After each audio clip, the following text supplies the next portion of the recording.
You just have I'm just so mind blown. There's so many good things that you've shared. When you consider sharing family history, do you want to make yourself or your ancestors look or appear glamorous, heroic, or iconic?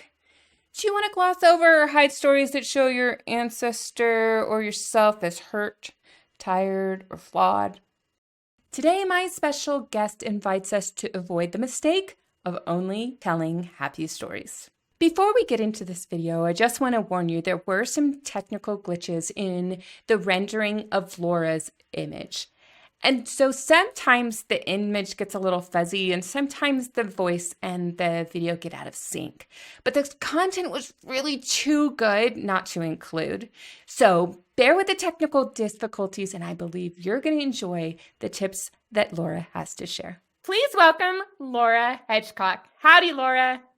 Hi, Devin. How are you doing? Oh, I'm great. I'm better than I deserve. Better than you deserve. I think you deserve pretty much a lot. So, Aw, you're sweet. Thanks. I am so excited to have you here. For viewers who've known of Laura before this video, share with me how Laura has inspired or helped you by leaving a comment in the comment section. But if you're unfamiliar with Laura Hedgecock, Laura is the author of Memories of Me, a complete guide to telling and sharing the stories of your life, and the woman behind the blog Treasure Chest of Memories. I've been a big fan of Laura for years, and I'm so happy to have this YouTube channel that's a perfect fit for what she talks about. Have I missed anything in your professional biography? nothing major. I do some freelance writing for magazines, etc. But you hit the primary things. Well, that's what I know you for, so I just wanted people to know I stalk you. It's all good. I'm good. So before tackling today's video subject, how would you define what makes a good family history or personal history? Part of what makes someone a good family historian is when they go beyond facts and they give you a slice of life, or they do something that enables you to imagine knowing someone that you didn't really know very well, or knowing them in another way. Like I talk about knowing my grandmother in life and having her in a grandma box. She died when I was in college, but she wrote throughout her life. And because she did that, she's a great historian because I know her as a woman. I know her as a mother. I know her as a wife. Okay, so with that foundation, and because you mentioned this grandmother, let's not bury the lead any further. Let's begin to discuss your blog post, which was why it's a mistake to only tell happy stories. Now, my first question is, in the article, you mentioned something about sugar won't melt in my family's mouth stories, and I've never heard of that expression before. Can you explain it to someone who's kind of clueless? I'm surprised you haven't, because I think of it as a Southern expression. It's something my mother always said. I grew up in South Carolina. My mom was Virginia, but she'd say sugar wouldn't melt in her mouth, meaning she was so sweet that everything was so saturated with sweetness that if she ate sugar, it wouldn't dissolve. Oh, gosh. And so when people are telling family stories that are so perfect, it is kind of that artificial sweetness, or, the saccharine, unbelievable, or even if you believe it, you're like, oh yeah, how nice, they're perfect. Yeah. That is a great expression. And I grew up in Texas, but I don't think that expression came all the way over to Texas. So I guess we aren't exactly Southern after all. If anybody disagrees, they can let me know in the comments. I think Texas is South. We have an understanding of the sugar wouldn't melt in your mouth stories. What is the opposite type of story? What is the less than happy story? I think whether it's happy or sad, the story should be authentic. Okay. And what you really are. So when we only tell the happy stories, we miss the stories of grief. We miss the stories of those things that happened that caused us to build resilience. You can't really appreciate those happy stories if you don't know the storms that came before them. If you think everything was just landed and everything was always perfect, that perfection doesn't really connect emotionally. But if you knew how hard it was to get there, or what the road was like and how many bumps there were. For sure.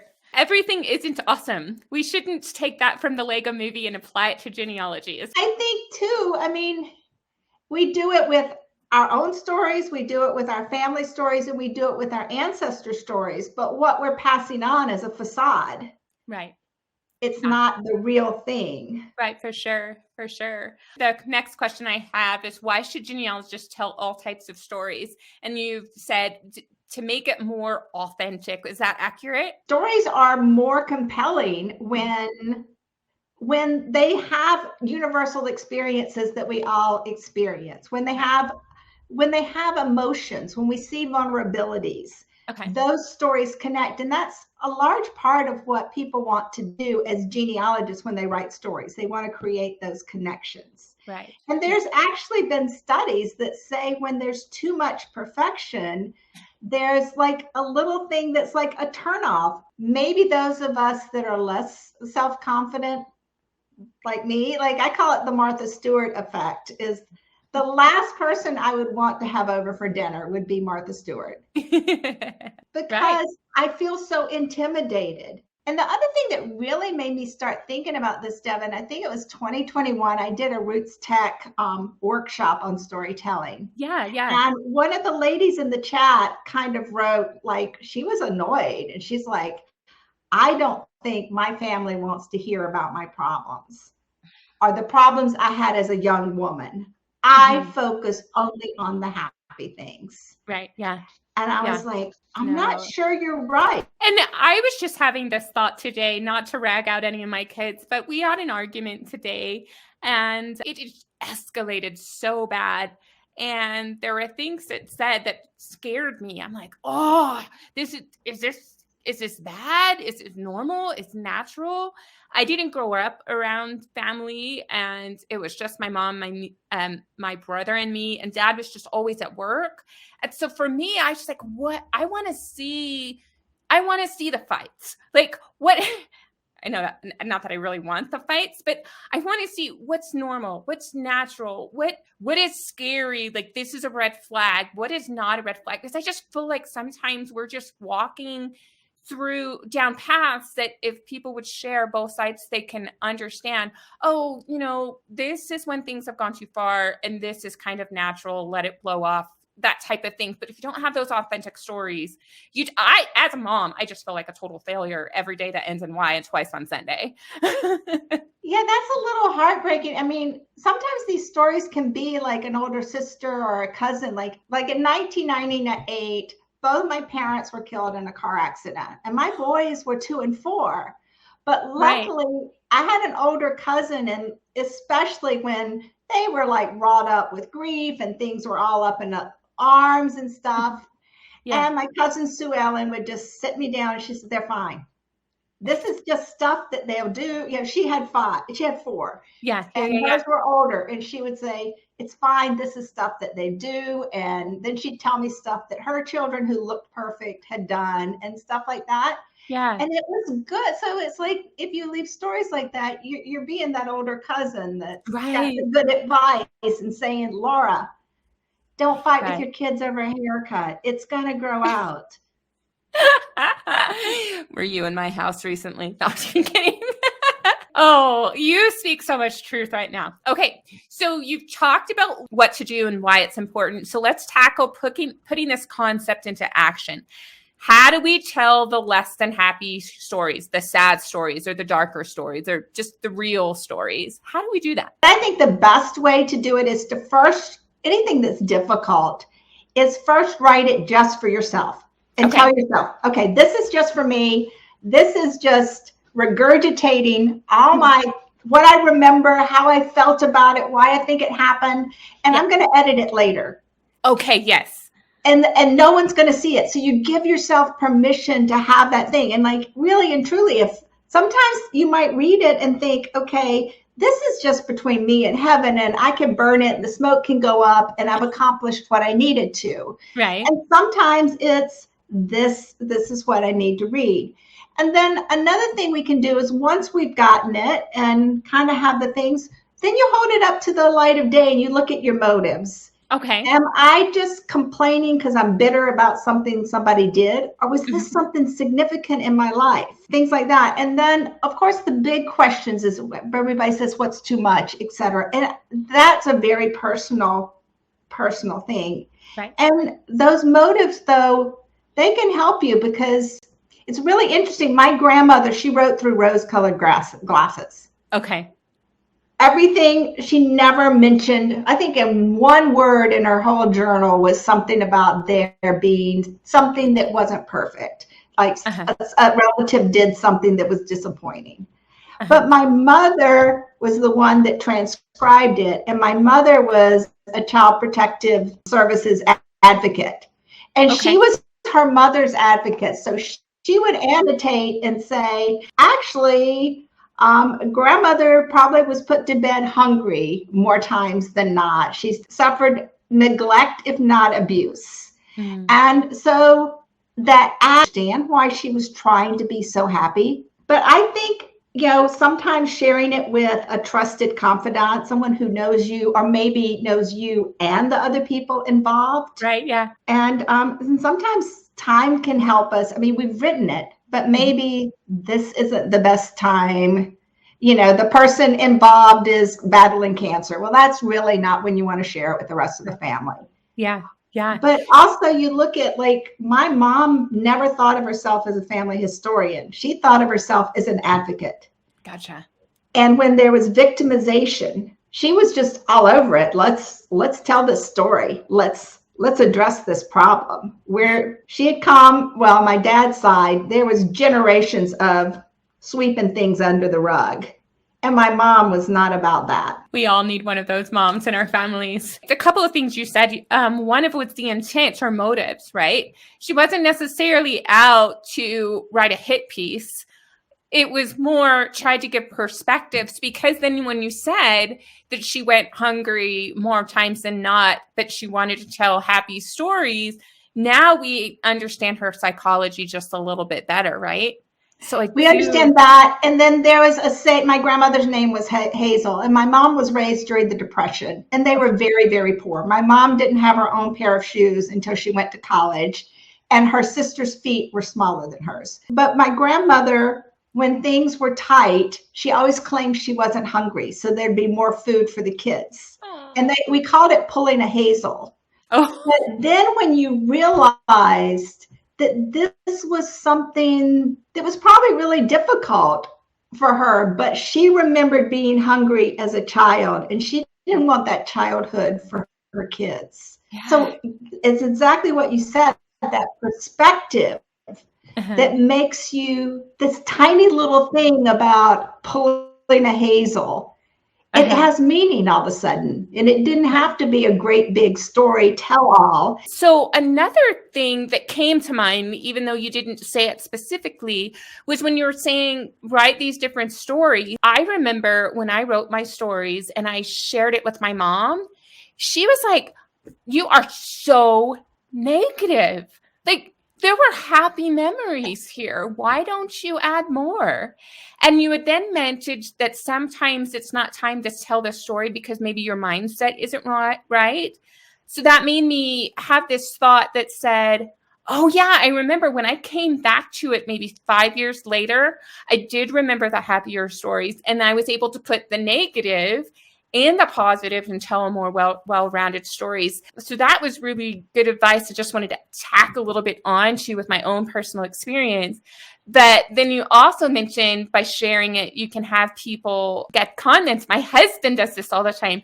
He will read something of mine, and then he asks follow-up questions like, what did you feel? What did you remember? Or tell me more about. And do you find value in sharing some of the sad stories? And how do you pick the right person to share that sad story or the less than happy story with? Because lots of people like to read a happy story.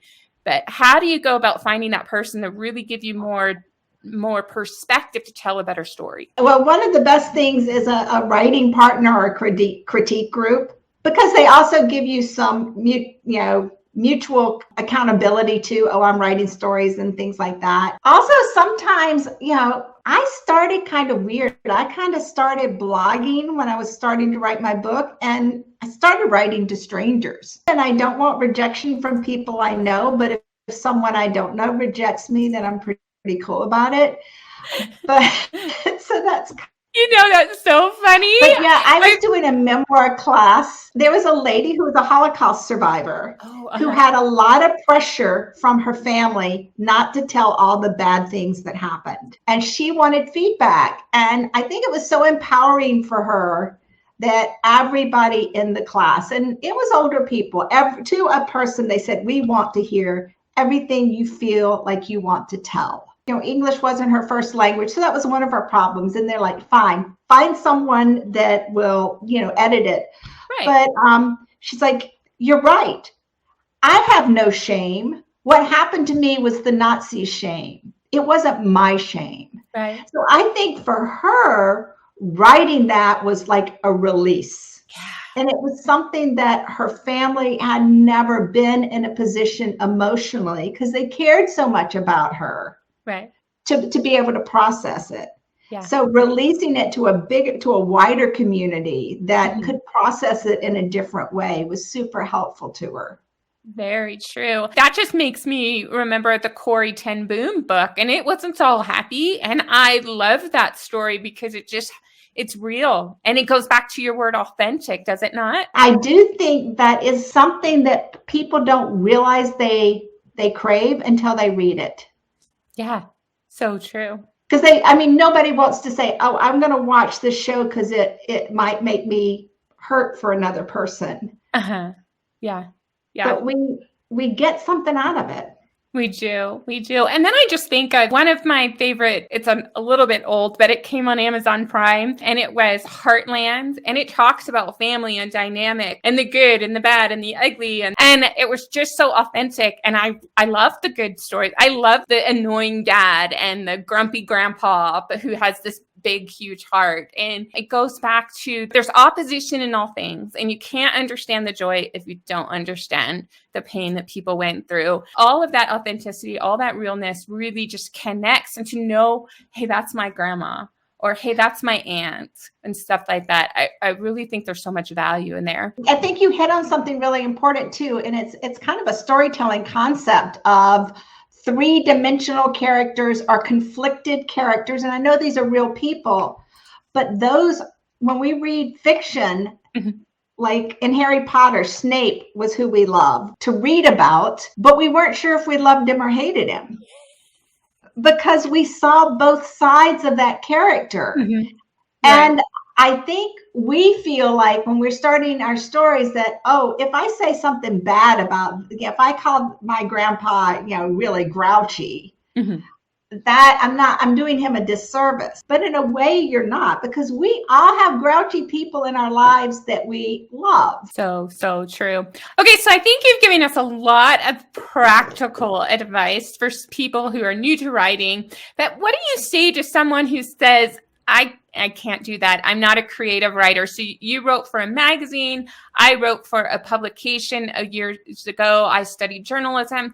What do you say to somebody who says, I don't have the skills to write what you just asked me to write? We kind of have a false standard when it comes to writing. We think we're not going to write until we're good at it. And we don't say that with musical instruments. We don't say that with driving a car. We don't. So some of the reason you don't have a skill in it is it's rusty. It's a beginner, and you really will improve quite quickly. And even like the Kurt Vonnegut's say, I write crap. My first draft is always crap, and it will clean up. But the other thing I say is right now, writing, there's other ways to write. Like some people are natural oral storytellers. Right. Get a smartphone and just tell the stories and let your personality loose. For sure. Do audio recordings. There's other ways to write, but I think the biggest thing is when we focus so much on the craft of writing, we're disconnected from what we're trying to do. We're trying to leave connections. Right. And so it's really a disservice to I think you should just give yourself permission to write crap. So very true. And what's interesting is you talked you mentioned 3 videos that I have here on my channel. First drafts are terrible, write them anyway. How do I tell my story when I can't write? And there was another one that I just blanked because that's what happens when I'm talking. But I'll make sure that when I remember those videos, I put the link to all of those in the description box below. Laura, I've enjoyed our time so much together, and I hope others have gleaned valuable knowledge. If you have a follow-up question for Laura, please put it in the comments below, and I'll make sure that she sees those. And if you, as a viewer, have an unhappy experience, tell us how you were able to write those. You can share them as well. But Laura, before you go, please tell the audience where people can find you to learn about your family history storytelling tips. I think the best place is treasuretestofmemories.com. It's my website. It does have links to my books as well, but it's chock full of tips for different times of year or occasions and things like that. So that would definitely be the best place to start. Perfect. All right. Well, thank you so much. And if we have enough thumbs ups and comments, we'll make sure we have Laura come back and answer more questions, because I love learning at the feet of a very talented writer. Be sure to like this video on the way out, and if you enjoyed this content, hit the subscribe button. Then go check out these tips on how to be a better family history writer.